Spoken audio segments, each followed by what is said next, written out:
এই যে ডক্টর মোহাম্মদ ইউনূস আমাদের লিডার, উনি যে আমাদেরকে জাতীয় ঐক্যের আহ্বান জানিয়েছে, ওনার আহ্বানে আমাদের সাড়া দেওয়ার দরকার আছে না নাই? রাজনীতিবিদদের যে ডাকছে খুশি লাগে না আপনার? আলেমদের ডাকছে খুশি লাগে নাই? আলহামদুলিল্লাহ বলবেন না? আলহামদুলিল্লাহ। সবাইকে ডেকেছে, ঐক্যবদ্ধ করেছে। আমরা ঐক্যবদ্ধ থাকতে চাই, আমরা ঐক্যবদ্ধ জীবন চাই, আমরা আর কাদা ছড়াছড়ি করতে চাই না। রাজি আছেন সবাই? এখন আমরা যদি ঐক্য নষ্ট করি, আমাদের কি কি সমস্যা, কি ক্ষতি, কি কুফল? অনৈক্যের কুফল কি? কয়েকটা কুফলের কথা বলে শেষ করবো। প্রিয় ভাইরা, what are the drawbacks and disadvantages of division, social and political division in the society? Disunity. আমরা যদি বিচ্ছিন্ন হই, একে অপরের যদি মারামারি করি, একজন যদি আরেকজনের কাফের ফতুয়া দেয়, আমাদের কি ক্ষতি? শুনবেন? কথা কয় না, শুনবেন? এক নাম্বার ক্ষতি হচ্ছে, আমরা যদি বিচ্ছিন্ন হই, আমাদের শক্তি কমে যাবে, আমাদের পাওয়ার আমরা হারাবো। আমাদের কি হারাবো? পাওয়ার। মনে রাখবেন, যখন আমি একা থাকি তখন আমি ব্যক্তি, যখন আমরা সবাই মিলি তখন আমরা শক্তি।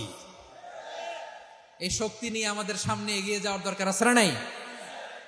তাহলে আমরা যদি নিজেরা বিরোধে লিপ্ত হই, আমাদের ক্ষমতা, পাওয়ার ছুটে যাবে। আমরা এই পাওয়ার হারাতে চাই না, ঠিক কিনা বলেন? রব্বুল আলামিন ঠিক তাই বললেন।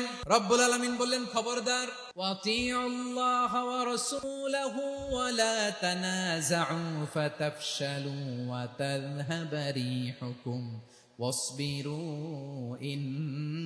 ইন্নাল্লাহা মা'আস সাবিরিন। আল্লাহর আনুগত্য করো, নবীর আনুগত্য করো, কিন্তু খবরদার নিজেরা বিরোধে লিপ্ত হয়ো না, নিজেরা মারামারি করো না, তাহলে তোমাদের শক্তি কমায় দিবে কে? ফাতাফশালু, তোমরা সাহস হারাবা, ওয়া তাযহাবা রিহুকুম, তোমাদের শক্তি কমে যাবে, পাওয়ার কমে যাবে। তাহলে আমরা যদি নিজেরা মারামারি করি, আমরা নিজেরা যদি বিচ্ছিন্নতায় লিপ্ত হই, আমরা যদি মতানৈক্য করি, তাহলে আমাদের শক্তি কমে যাবে, ঠিক কিনা? আমরা শক্তি কমাবো। আচ্ছা, ছোট্ট একটা বাঁশের কঞ্চি যদি আপনারা দেয়, পায়ের মধ্যে ধাক্কা দিয়ে ভাঙতে পারবেন না? এরকম বাঁশের কঞ্চি যদি 20টা একসাথে জোড়া লাগায় দেয়, ভাঙতে পারবেন? কথা বুঝে নাই মনে হয়। চিকন একটা বাঁশের কঞ্চি দিলে ভাঙা যাবে না? এরকম চিকনই 20টা বাঁশের কঞ্চি একসাথে লাগাই দিলে ভাঙতে পারবেন? কারণ যখন আমি একা থাকি তখন আমি ব্যক্তি, যখন আমরা সবাই মিলি তখন আমরা শক্তি। আমরা যেন শক্তি না হারাই। আমরা বিরোধে লিপ্ত হলে আমাদের শক্তি কমে যাবে। এই হচ্ছে 1 নম্বর ডিসঅ্যাডভান্টেজ। 2 নম্বর ডিসঅ্যাডভান্টেজ হচ্ছে, আমরা নিজেরা বিরোধে লিপ্ত হলে অন্যরা আমাদের মাথায় কাঁঠাল ভেঙে খাইতে সুবিধা হয়। কথা বুঝেন নাই? আমরা যদি বিরোধে লিপ্ত হই, তাহলে পরাশক্তিগুলোর সুবিধা, তখন আমাদের কাউকে দিতে হবে ট্রানজিট, কাউকে দিতে হবে সেন্ট মার্টিন, কাউকে দিতে হবে দেশের অর্ধেক। চিল্লায় বলো ঠিক কিনা? নিজেদের প্রবলেম সলভ করার ক্যাপাসিটি আমাদের আর থাকবে না। আমরা যদি বিরোধে জড়াই, আমার কলিজার টুকরা পেকুয়ার ভাইরা, আমরা বিরোধ করব না, আমরা বিচ্ছিন্ন হব না। নিজেরা বিরোধে জড়ালে পরাশক্তিগুলো আমাদের মাথায় কাঁঠাল ভেঙে খায়। তখন ভারতের পিছনে দৌড়াতে, আমেরিকার পিছনে দৌড়াতে আমাদের জুতার তলা ক্ষয় হইয়া যাইবে। নিজেদের প্রবলেম সলভ করা যাবে না। আমরা যদি অন্যের পিছনে না দৌড়াতাম আর এই বিরোধকে থামাতে পারতাম, বাংলাদেশ আজকে যেখানে আছে তার কমপক্ষে 50 গুণ সামনে থাকতো। চিল্লায় বলেন ঠিক কিনা?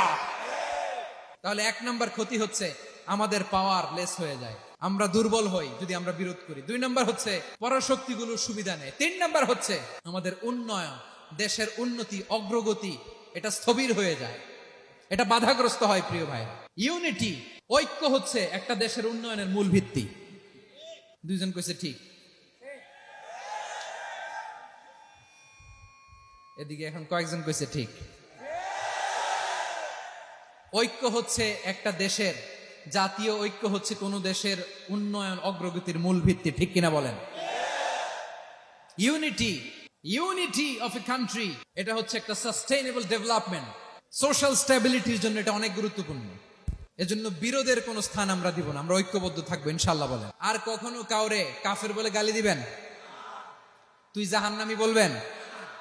ঝগড়া লাগলে লাগাই দিবেন? তাহলে কি করবেন? মিলায় দিবা। আওয়াজ করে বলেন, কি করব? প্রিয় ভাইরা, এই বিরোধ গত 50 বছর তো আমরা দেখেছি। ধর্মীয় অঙ্গন বলেন, সামাজিক অঙ্গন বলেন, রাজনৈতিক অঙ্গন বলেন, এই বিরোধ আমাদেরকে শেষ করে দিয়েছে।